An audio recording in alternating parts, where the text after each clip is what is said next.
Coucou, aujourd'hui je vais vous montrer les insertions, non pardon, Nice. Donc Nice FEC c'est normal inverse scramble switch.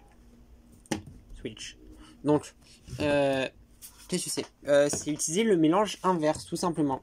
Donc je vais vous expliquer comment le faire puisque le mélange inverse permet de nous aider à trouver des positions plus favorables. Voilà, donc c'est parti. À chaque fois que je commence un essai, j'écris le mélange inverse. Donc comment je fais? Ça commence et finit tout le temps par un mélange, le mélange par un R'F. Donc ce que je fais, c'est que j'inverse. Donc le F, je pars de la fin et je fais le F qui va devenir un F'.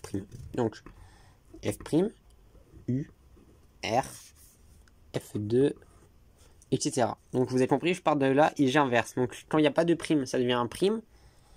Et quand il n'y a pas de prime, ça devient un prime. Et quand il y a un prime, ça devient pas de prime. Bon voilà, bref. Voilà. Donc, et quand il y a F2, ça change rien. Donc, tac. En fait, je pars de là et j'inverse tout le temps. Donc là, j'ai L. Donc là, j'ai un U, il devient U prime, etc. Je pense que vous avez compris comment j'ai fait. De toute manière, c'est pas clair, c'est débat, vous avez des questions. Mais en fait, ce que j'ai juste fait, hein, c'est juste... je pars de là, je vois que j'ai du bout. Et j'écris en partant du bout. Donc F, F', U', U, R, et ainsi de suite. Voilà. Donc par exemple, je pars du mélange inverse. Tout ce que je trouve sur le mélange inverse, je note avec une parenthèse. Voilà. Et les deux, quand je mets, je dis, je note comme ça en fait. Je note double barre. Qu'est-ce que j'ai fait ici, cette séquence de mouvements. Et ensuite, je mets le nombre de mouvements. Donc là, je suis parti sur l'inverse. Donc, ce que j'ai fait, donc j'ai écrit l'inverse. Donc, comment vérifier que c'est bon d'ailleurs? On va faire le mélange normal en haut. Et là où j'ai mis un i au début et double slash, c'est l'inverse. Donc, maintenant, je fais ça. Et voilà. Et donc, c'est bon parce que ça nous résout le cube en sens inverse. Bien sûr, on n'a pas le droit d'écrire ça comme solution sur la copie. Mais de toute manière, le mélange il est plus long. Quand vous aurez un bon niveau, vous verrez que vous aurez des solutions plus courtes que le mélange. Donc maintenant,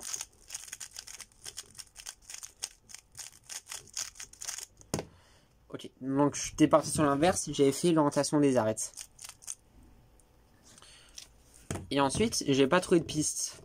Donc ce que j'ai fait, c'est que je suis passé sur le mélange normal. Donc je vais vous expliquer comment j'ai fait pour faire ça. Comment j'ai fait, c'est que j'ai inversé ce qui était sur l'inverse. Donc j'ai fait F, R', F', U'. Et je vais sur le mélange normal. B2, F2, etc. Et maintenant, j'ai fait ces mouvements. F2, U2, L, F2, D'. Et ça me crée bien mon bloc. Ensuite, j'ai re-switché.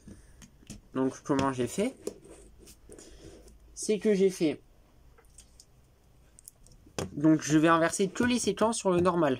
Puisque je vais aller sur l'inverse. Comme je vais aller sur l'inverse, j'inverse le normal. C'est pareil logique. Donc, ça sur le normal, ça sur l'inverse.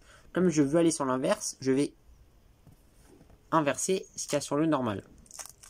L', U2, F2. Donc là, j'ai inversé ça. Donc, je fais D, F2, L', U2, F2.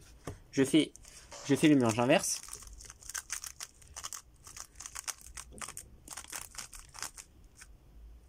Voilà.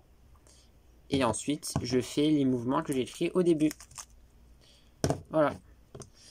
Et ensuite, là, j'ai ce que j'ai appris. Donc, LU, F2. Et là, j'ai tout sur le normal. L', U', L', U2, L2. Voilà. Et là, j'ai le cube fini.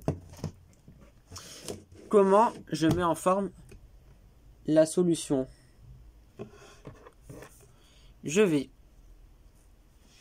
écrire tout ce qu'il y a sur le mélange normal. Puis ensuite, je vais inverser l'inverse. D'ailleurs, petit rappel, il y a aussi les pseudo-blocs qu'on peut faire avec l'inverse. C'est-à-dire que quand on a un bloc, imaginons, voilà. Imaginons sur le mélange normal, on a trouvé un bloc comme ceci. C'est un bloc, mais qui ne correspond pas bien à son centre. Et bien, pour le résoudre, il va falloir faire si vous avez ça, c'est très très bien. Parce que ça veut dire que quand vous allez inverser, il ne vous manquera que un mouvement pour le corriger. Voilà. Donc si vous avez des blocs comme ceci, ça s'appelle un pseudo-bloc. C'est-à-dire un pseudo, c'est-à-dire que quand vous allez inverser, vous allez avoir un bloc en un seul mouvement. Tout simplement. Voilà. Donc là, comment j'écris ma solution finale? J'ai que ça sur le normal, le mélange normal. Donc, je vais d'abord écrire cette solution sans rien changer. Hop, et maintenant, je change. Donc, j'ai tout ça. Donc, j'ai ça, ça et ça. Je prends ce qui est le plus bas. Donc, ce que j'ai fait en dernier, quoi. Et je vais inverser ça. Donc, L2, U2, L, ça va faire.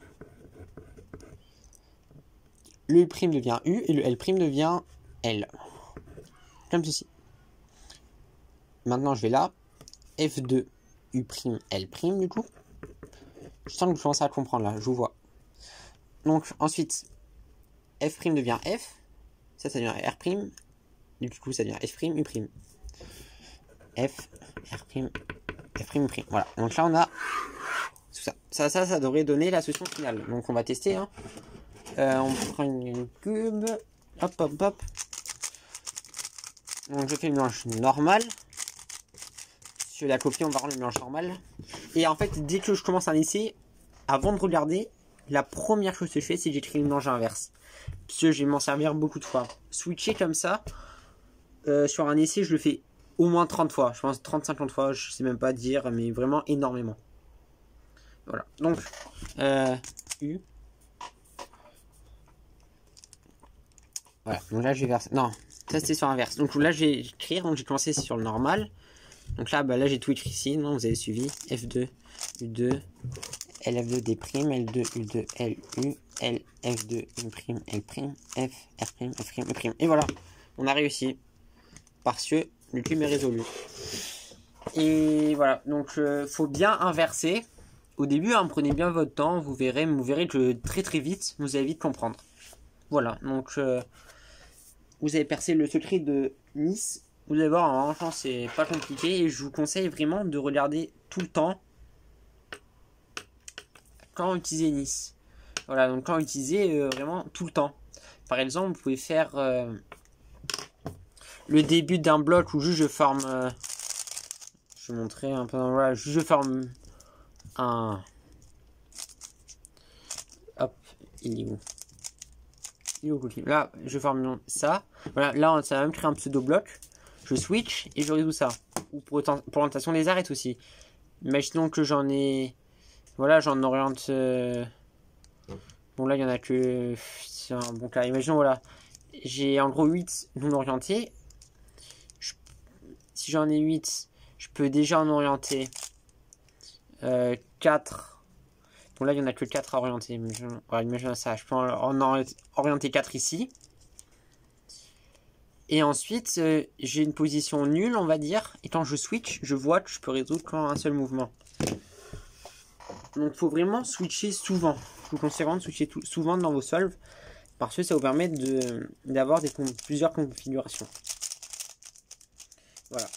Et vous allez voir que dès que vous avez compris ces techniques, c'est pas très compliqué. Voilà.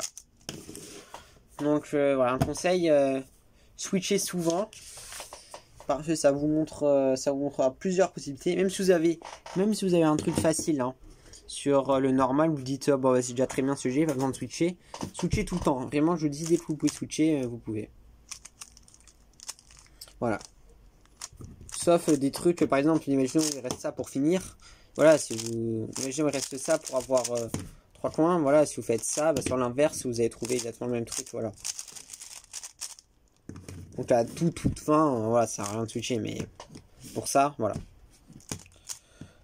Voilà, j'espère que ça vous aura plu et puis ciao.